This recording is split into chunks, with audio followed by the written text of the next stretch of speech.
Advocate K Anilkumar, നിങ്ങളുടെ പാർട്ടിയുടെ വിഷയമല്ല ഇത് എങ്കിൽ തന്നെയും കെ സുധാകരൻ അദ്ദേഹം പറയുന്നത് എനിക്ക് ഒപ്പിട്ടെടുക്കാവുന്ന ഒരു പദവിയായിരുന്നു ഇത് എന്നാണ്. അതായത് ഇന്ന് വളരെ എളുപ്പത്തിൽ തന്നെ കെ സുധാകരൻ ഇത് ഒപ്പിട്ടെടുത്തിരിക്കുന്നു എന്നുള്ളതാണ്. ഇക്കാര്യത്തിൽ ഉണ്ടായിട്ടുള്ള അഭ്യൂഹങ്ങളെല്ലാം തന്നെയും മാധ്യമ സൃഷ്ടിയാണെന്ന് പ്രൊഫസർ പി ജെ കുര്യൻ നേരത്തെ പറഞ്ഞതും താങ്കൾ ശ്രദ്ധിച്ചിട്ടുണ്ടാവുമല്ലോ. സുധാകരൻ തൻ്റെ ആലയിലേക്ക് തിരിച്ചു വന്നപ്പം അവിടെ ഉണ്ടാകേണ്ടിയിരുന്ന മുഴുവൻ കന്നുകാലികളെയും കണ്ടില്ല എന്നാണ് അദ്ദേഹത്തിന്റെ ഭാഷ കടമെടുത്താൽ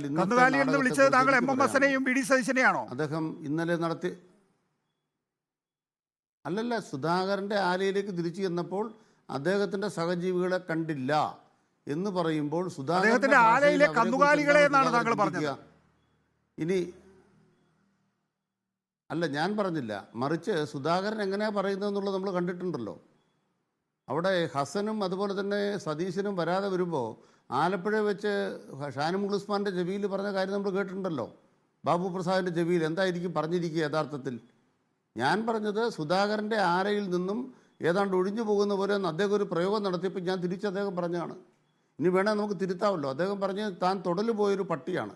അദ്ദേഹം സ്വയം പറഞ്ഞാണ് തൃക്കാക്കര തെരഞ്ഞെടുപ്പിൽ. അപ്പോൾ തിരിച്ചു വന്നപ്പോഴത്തേക്കും അവിടെ വേറെ ആരെയും കണ്ടില്ല എന്ന് വേണേൽ അദ്ദേഹത്തിന് പരിതപിക്കാം. പ്രശ്നം അതല്ല.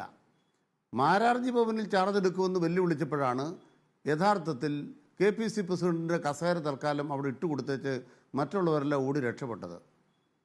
കെ സുരേന്ദ്രൻ തൽക്കാലം രക്ഷപ്പെട്ടിരിക്കുന്നു. ഇല്ലെങ്കിൽ മാരാർജി ഭവനിൽ ഇപ്പം തന്നെ ചാർജ് എടുത്തേനെ. കാരണം BJPയുടെ ഹൗസിനകത്തുള്ള അടി എന്തായിരുന്നു ഇന്നലെ?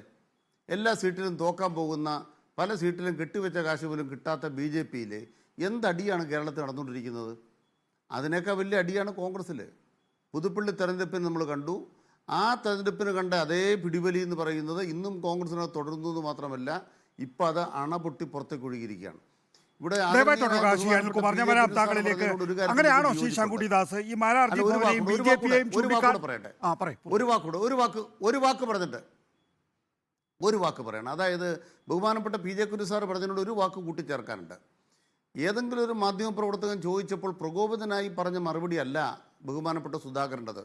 അങ്ങനെ ഇത് ലളിതമാക്കരുത്. അദ്ദേഹത്തോടു കൂടിയാണ് ഞാൻ അപേക്ഷിക്കുന്നത്. എന്താ സുധാകരൻ പറഞ്ഞത്? ചരിത്രം മാപ്പ് നൽകാത്തൊരു വാചകമാണ് അദ്ദേഹം പറഞ്ഞത്. മുമ്പ് കേരളത്തിൽ 2 മുന്നണികൾ ഉണ്ടായിരുന്നത്, ഒന്ന് LDF, മറ്റൊന്ന് UDF.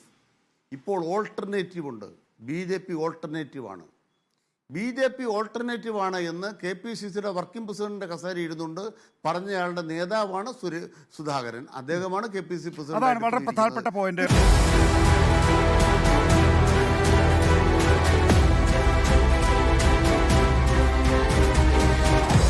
Debate with MV Nikesh Kumar.